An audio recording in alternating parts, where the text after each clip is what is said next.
So is it just you operating the store, or do you have assistants? Primarily, I'm it. This woman that did my cards, she helps me sometimes. She does the computer work primarily. She put me up a website which I have no clue about. I don't know anything about. Like I said, I'm a dinosaur. I'm left in the dust of all this modern equipment. The other day, I said, "Did you Google?" I says, "Yeah, I just want to eat raw cabbage." So this place was designated as a historic landmark, was it not, by the Kennesaw authorities? Kennesaw's supposed to all be on the historical register. I think Phil Secrets did it, I believe, before he died. He was investigator. So do you have anything in the store that is your absolute favorite relic? All of them are favorite to me. It's a piece of history that from the smallest mini ball up to the uniforms and weaponry, it's all history. I used to metal detect too for 30 years.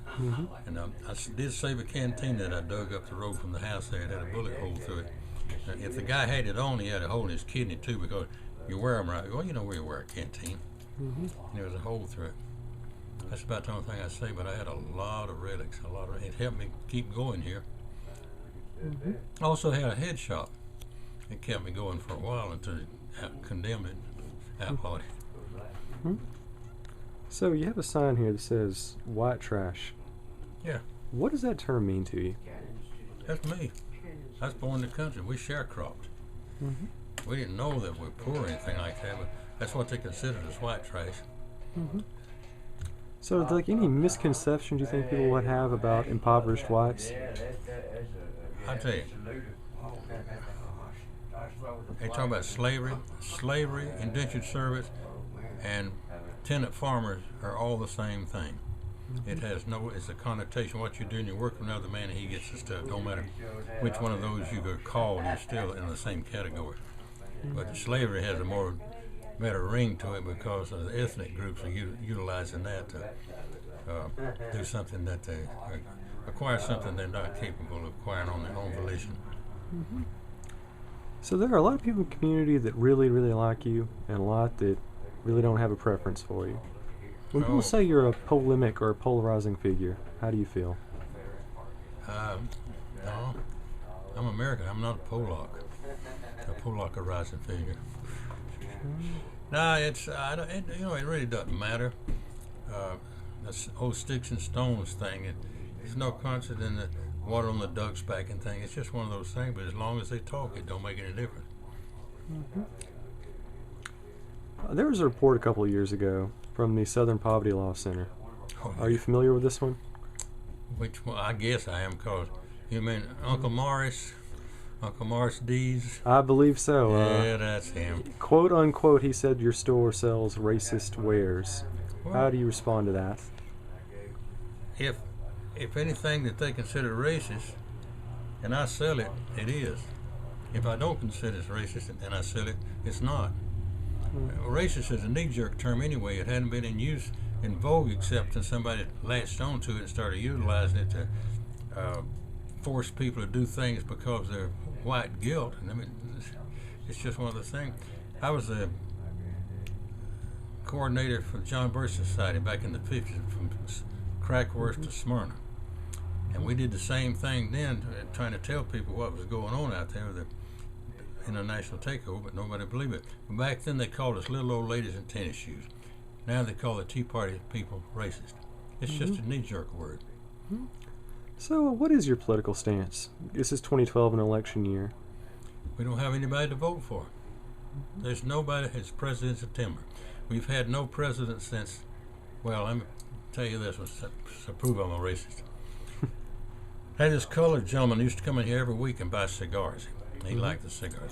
So right after the election, he came in and asked, "How did you like your new president?" I said, "I hadn't had a president in 140-something years." He said, "Who was that?" And I told him, "Jefferson Davis." And I think I solved his smoking problem. He hadn't been back. So generally, how do you feel about the course of the world right now?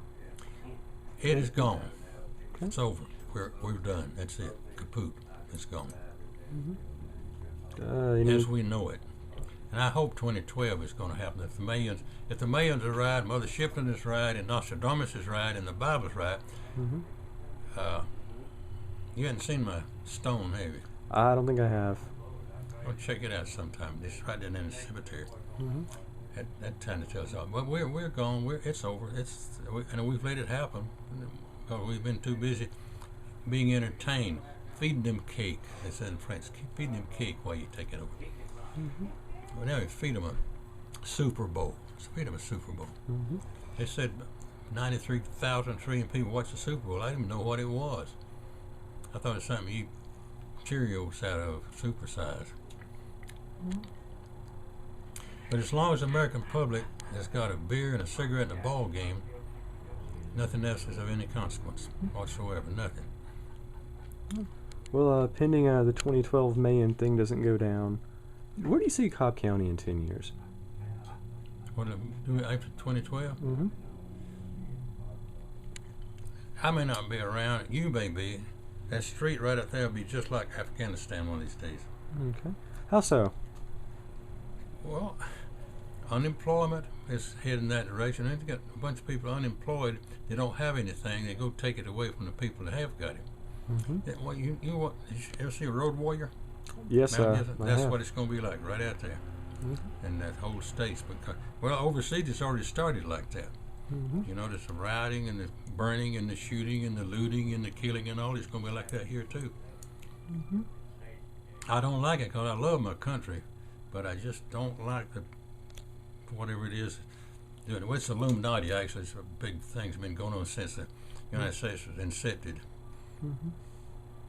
That's just my opinion. Don't take my word for anything. All right, so do you have any final comments or just words of wisdom, just general life advice to the people of Cobb County? I doubt if I got any wisdom on anything. I just comment. I think if people would go back to their original basic tenets like we had a few hundred years ago, which they will not, because we got all this modern convenience. We got walk boys and things now. We got DVDs. He asked me the other day, said, "You have a DVD?" And I said, "Don't insult me. I've never had a venereal disease in my life." Anyway, I would suggest if they want to continue, if 2012 doesn't take care of it, put the ocean back in California where it used to be. They better make peace with themselves, because everybody's angry with themselves. They don't realize they're angry with themselves. They're impoverished because they're overspent. They're overspent because they don't have any common sense about anything, and they want to keep up with the people next door, and the people next door want to keep up with them, so they keep buying stuff they can't afford, eat that credit card and this thing, and then they complain because they're in debt and there's something they can take it away. It's their own fault. Same with the nation and the state and the city and the counties. The same thing. We have overdone. All right, my final question for you, and I'm pretty sure it's a boring one you've been asked many, many times, but you're familiar with the popular internet meme called the Satanic Racist, correct? I don't know. Oh, yeah, somebody brought one of those computers one day. I think that's the same thing. They took a... They use a picture of you over commentary from other people. Yeah, they took the picture of me off of an interview I did for Newsweek and injected 2 more people in it and made me use a lot of profanity. Is that it? That's the thing that guy brought in you. I've never used profanity in my life. I always had an adequate command of the English language that didn't necessitate profanity. No, I remember that a guy brought in him, but it didn't matter.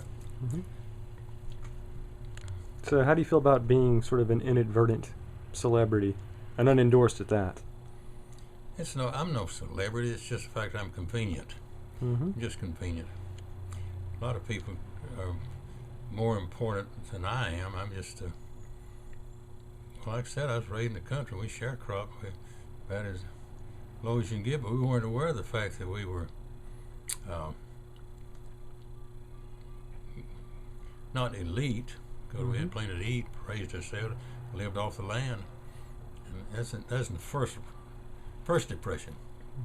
And we didn't even know it was a depression because we didn't have anything anyway. And if we had any stock, we'd jump out of the windows. There's only one story. We couldn't jump out of a 13-story building. Wouldn't have hurt us. Mm-hmm. Now, I can recount you some tales about that, too. But nowadays, the people now could not survive. Mm-hmm. And some of the old codgers just planted and rolled out of the ground up there, they could make it. But the majority of the people couldn't if they can't go to the grocery store, to the service station, to the sports bar and things. They couldn't survive. Yep.